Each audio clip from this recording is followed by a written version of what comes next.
The hum of the truck engine faded as Mark finally parked his rig at the isolated truck stop. The neon lights flickered sporadically, casting an eerie glow over the deserted area.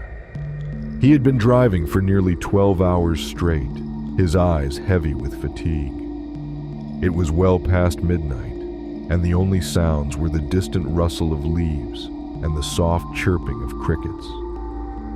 As he settled into the cab, he flicked through the radio channels, but only static greeted him. He sighed and switched it off, preferring the silence, even if it felt oppressive. Mark glanced at the clock on the dashboard. It read 2:03 a.m. He felt a wave of exhaustion wash over him. He reclined his seat, hoping to steal a few moments of sleep. Just as he was drifting off, a sudden loud knocking jolted him awake. His heart raced as he sat upright, eyes darting to the door. What was that? The knock sounded again, louder this time, echoing in the stillness of the night. He glanced around the darkened truck stop, but there was no one in sight. "Hello?" he called out hesitantly, his voice trembling slightly. The air was cool and still. He saw nothing but the empty asphalt and the looming trees that bordered the area. Maybe it was just the wind, he reasoned. He stepped out of the truck, the gravel crunching under his boots as he walked around, scanning the vicinity. As he walked, an unsettling sensation washed over him, like someone was watching. He shook his head, dismissing the thought. "Get a grip, Mark," he chided himself.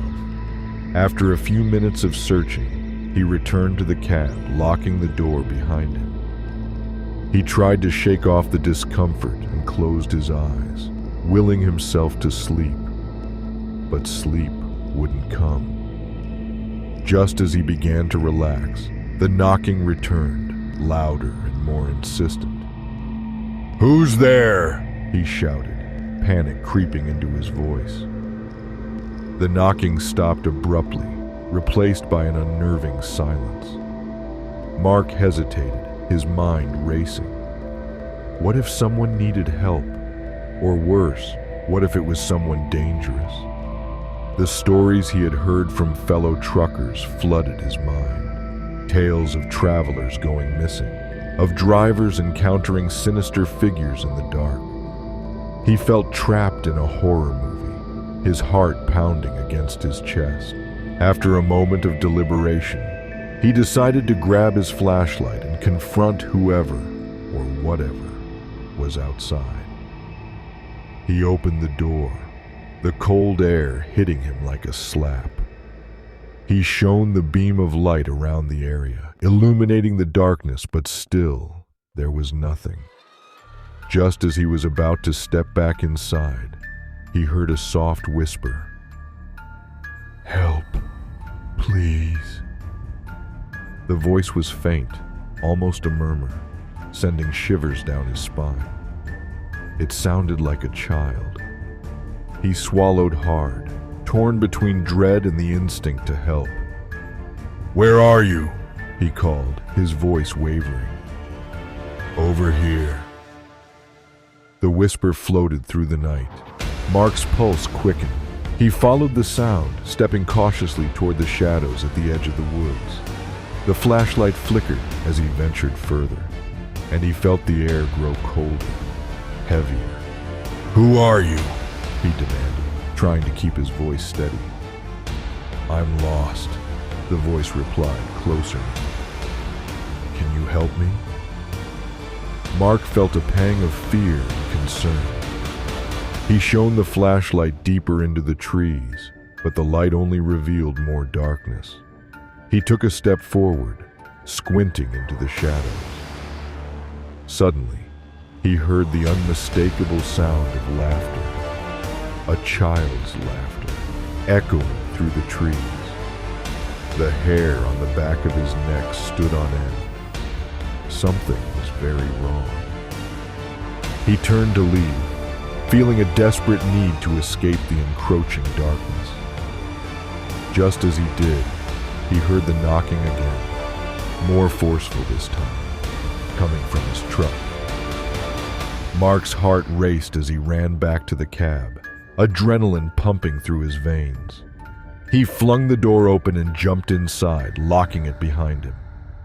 His breath came in quick gasps as he turned off the flashlight and crouched low, peering through the windshield.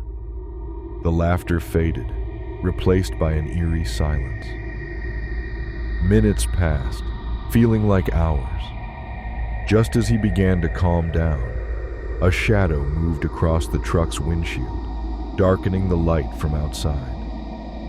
Mark froze, his heart pounding in his chest. He couldn't move, couldn't breathe. The knocking resumed, rhythmic and demanding. "Let me in," a voice whispered from outside, sounding closer than ever. "Let me in." The voice sent a surge of terror through him. In that moment, he remembered something. A story he had heard about the haunting of truck stops.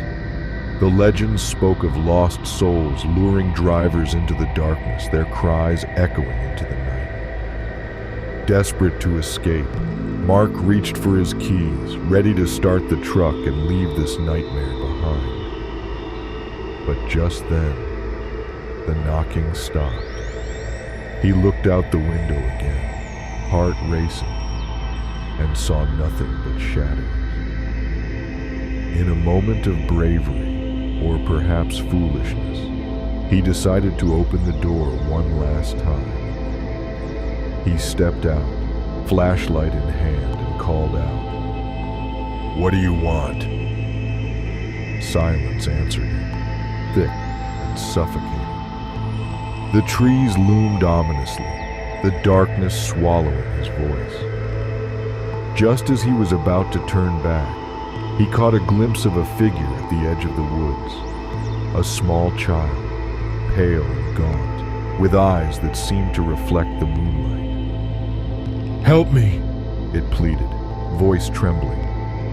Mark's instincts screamed at him to run, but he felt a strange compulsion to help. "Where's your family?" he asked, stepping closer. "They left me." The child's voice wavered, tears streaming down its face. "I'm so cold."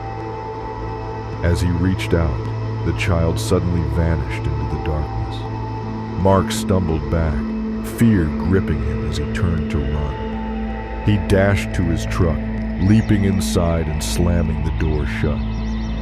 He fumbled with the keys, hands shaking. As he turned the ignition, the engine roared to life, breaking the silence.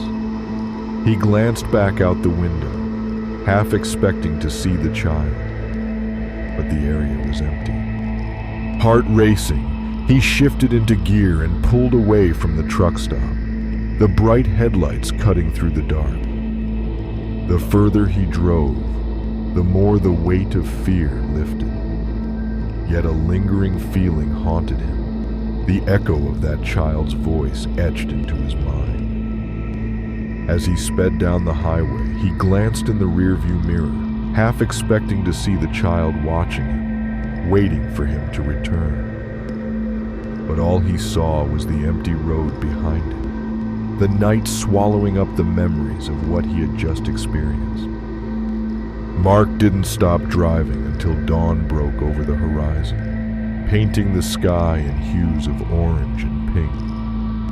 He knew he would never return to that truck stop, and he would tell the story of that night to other drivers, a warning to heed the shadows and the whispers of the lost. The highway stretched before him, but a part of him would always wonder, who was that child, and what had truly happened in the darkness?